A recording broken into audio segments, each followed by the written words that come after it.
Tema 21, el juicio ejecutivo, tercera parte, en la que vamos a ver especialidades de la oposición a la ejecución fundada en el auto de cuantía máxima. Apartado 1, ámbito de aplicación. El artículo 517 de la LEC incluye como título ejecutivo el auto que establezca la cantidad máxima reclamable en concepto de indemnización, dictado en los supuestos previstos por la ley en procesos penales incoados por hechos cubiertos por el seguro obligatorio de responsabilidad civil derivada de uso y circulación de vehículos a motor, denominado auto de cuantía máxima. Tales supuestos son los previstos en el artículo 13 del texto refundido de la Ley sobre Responsabilidad Civil y Seguro en la Circulación de Vehículos a Motor, en su redacción por Ley 35/2015, según el cual, cuando en un proceso penal incoado por hecho cubierto por el seguro de responsabilidad civil de suscripción obligatoria en la circulación de vehículos a motor, se declare la rebeldía del acusado o recayera sentencia absolutoria u otra resolución que le ponga fin, provisional o definitivamente, sin declaración de responsabilidad, si el perjudicado no hubiera renunciado a la acción civil ni la hubiera reservado para ejercitarla separadamente. El juez o el tribunal que hubiera conocido de esta dictará auto en el que se determinará la cantidad líquida máxima que puede reclamarse como indemnización por los daños y perjuicios sufridos por cada perjudicado, amparados por dicho seguro de suscripción obligatoria. Apartado 2. Motivos específicos de oposición. Se prevén determinadas especialidades en cuanto al ámbito de la oposición por motivos de fondo, por cuanto, junto a la posibilidad de invocar todas las causas de oposición admisibles contra los títulos ejecutivos extrajudiciales, se prevén 3 causas adicionales específicas para este título ejecutivo. A. Culpa exclusiva de la víctima. B. Fuerza mayor extraña a la conducción o al funcionamiento del vehículo. Y C. Concurrencia de culpa.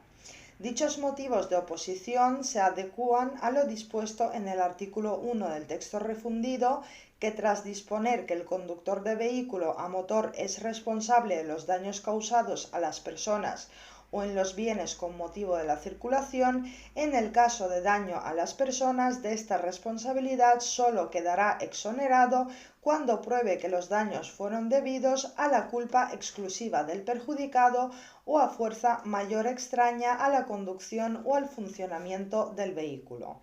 Tales especialidades encuentran su fundamento en la necesidad de atenuar los efectos que ocasionan la grave contradicción interna que supone dotar de fuerza ejecutiva a un documento en el que no se produce ninguna declaración definitiva e irrevocable de derechos a favor de un acreedor civil, ni condena alguna frente a un deudor de esa misma naturaleza, siendo posible pues que este último pueda en su defensa alegar todas aquellas excepciones que le exoneren de responsabilidad civil en los hechos relativos a la circulación de vehículos a motor.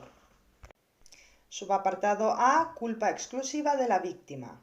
Este motivo de oposición requiere para su apreciación, según jurisprudencia, que la conducta de la víctima sea la única, total y exclusiva causa del daño personal producido y al mismo tiempo no medie ningún género de culpa o negligencia, por levísima que sea, del conductor, sin que sea suficiente con que el mismo haya cumplido las prescripciones reglamentarias en abstracto, sino que su diligencia ha de haberse acomodado a las circunstancias de las personas, tiempo y del lugar concurrentes en cada caso, con fundamento en la naturaleza cuasi objetiva de la responsabilidad dimanante del seguro obligatorio en función del riesgo que de por sí implica la circulación de todo vehículo de motor.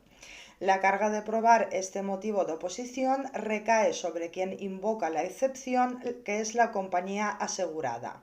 a cuyo efecto podrá utilizar los medios de prueba de que disponga sin que pueda limitarse a remitirse a las sentencias emitidas por el orden jurisdiccional penal, pues las mismas carecen de virtualidad probatoria, por cuanto la sentencia absolutoria recaída en juicio penal no prejuzga la valoración de los hechos que pueda hacerse en la vía civil, fuera del supuesto de que el hecho no existió, teniendo el juez civil facultades no sólo para valorar y encuadrar el hecho específico en el ámbito de la culpa extracontractual, sino también para apreciar las pruebas obrantes en el juicio y sentar sus propias deducciones en orden a la finalidad fáctica, y ello porque la jurisdicción penal y la civil persiguen fines diversos, operan sobre culpas distintas y no manejan de idéntica forma el material probatorio para enjuiciar una misma conducta.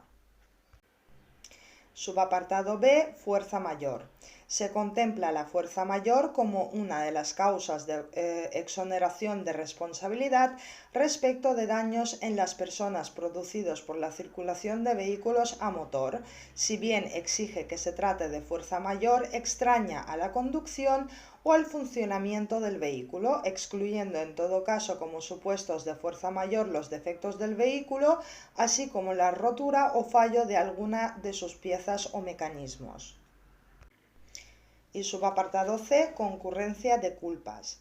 Admitido que en el ámbito del seguro obligatorio hay responsabilidad civil siempre que no exista culpa exclusiva de la víctima o fuerza mayor, nada impide que en la fijación de la indemnización se tenga en cuenta la contribución de la víctima en parte a la producción del accidente.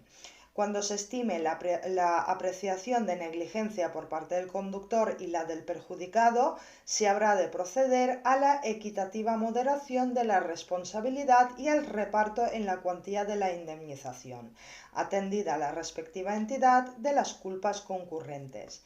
La prestación del escrito de oposición frente al auto de cuantía máxima, fundamentado en alguna de las anteriores excepciones materiales, provocará la suspensión automática del curso de las actuaciones ejecutivas hasta que dicha oposición sea desestimada por resolución firme. Apartado 3. Especial consideración a la pluspetición como motivo de oposición.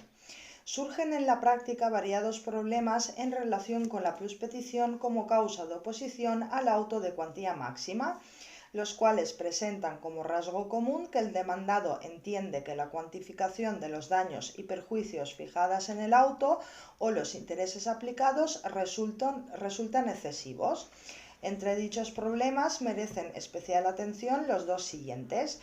Por una parte, el referente al baremo a aplicar en accidentes de circulación, y por otra la fecha en la que ha de comenzarse a computar los intereses del artículo 20 de la Ley de Contrato de Seguro, el cual dispone que la indemnización por mora se impondrá de oficio por el órgano judicial y consistirá en el pago de un interés anual igual al del interés legal del dinero vigente en el momento en que se devengue, incrementado en el 50%.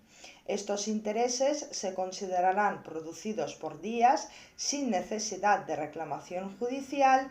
No obstante, transcurridos 2 años desde la producción del siniestro, el interés anual no podrá ser inferior al 20%.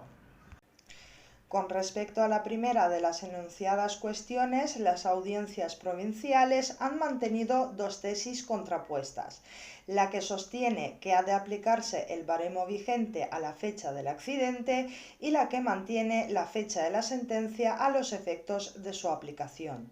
Frente a estos criterios dispares, la Sala Primero del Tribunal Supremo en pleno, en su sentencia de 2007, resolviendo los recursos de casación, ha resuelto la cuestión estableciendo las siguientes pautas. 1. El régimen legal aplicable a los daños causados en un accidente de circulación es el vigente en el momento en el que se produce, y este régimen afecta al número de puntos que ha de atribuirse a la lesión padecida, así como los criterios valorativos que han de aplicarse. Y 2. La cuantificación de los puntos que corresponden según el sistema de valoración aplicable en el momento del accidente debe efectuarse en el momento en que las secuelas del propio accidente quedan determinadas, que es el del alta definitiva. Y por último, 3. Esta regla se aplica con independencia de que la reclamación sea judicial o extrajudicial. Al igual que sucedía con el baremo, también en materia de intereses existen criterios dispares, centrando el debate al dies a quo del cómputo de los mismos, esto es, si los intereses del 20% son exigibles desde la fecha del siniestro una vez transcurridos 2 años desde que se produjo, que es la teoría del tramo único, sin introducir ningún tipo de diferenciación, o si por el contrario son del interés legal del dinero incrementado en un 50% hasta transcurridos 2 años y a partir del segundo al 20% si aquel resulta inferior. Esta es la teoría de los dos tramos.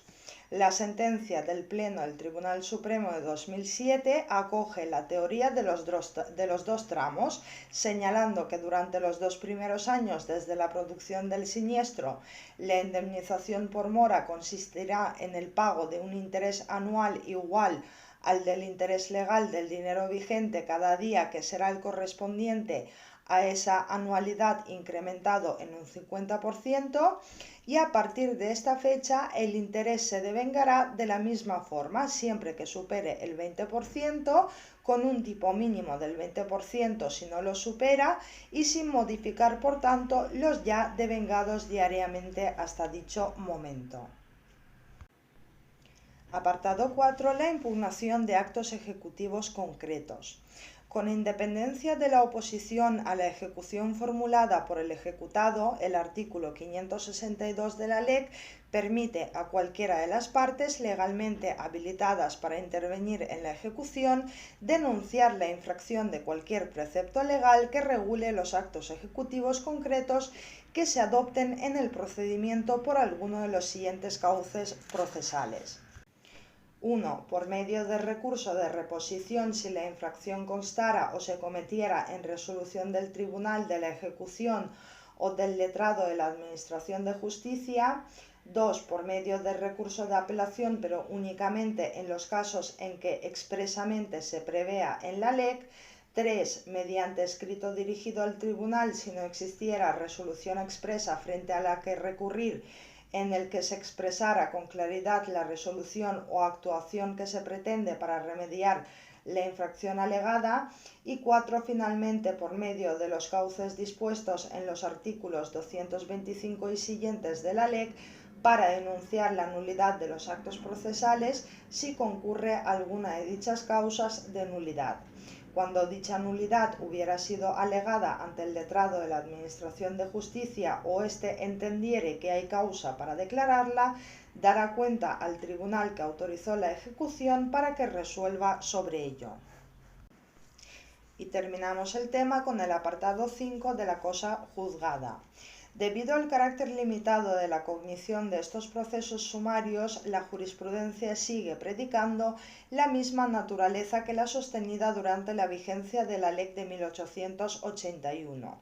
Los efectos materiales negativos de las sentencias dictadas en los juicios ejecutivos circunscribirán sus efectos a lo resuelto en el proceso, dejando imprejuzgado todo lo demás, de tal suerte que la cosa juzgada se extenderá también a las excepciones planteadas en el juicio ejecutivo e incluso en general a todas las cuestiones con posibilidad de planteamiento en el juicio ejecutivo con independencia de que hayan sido o no suscitadas. En este sentido, si después de precluidas las posibilidades de alegación en juicio o con posterioridad a la producción de un título ejecutivo extrajudicial se produjeran hechos o actos distintos de los admitidos por esta ley como causas de oposición a la ejecución, pero jurídicamente relevantes respecto de los derechos de la parte ejecutante frente al ejecutado o de los deberes del ejecutado para con el ejecutante, la eficacia jurídica de aquellos hechos o actos podrá hacerse valer en el proceso que corresponda.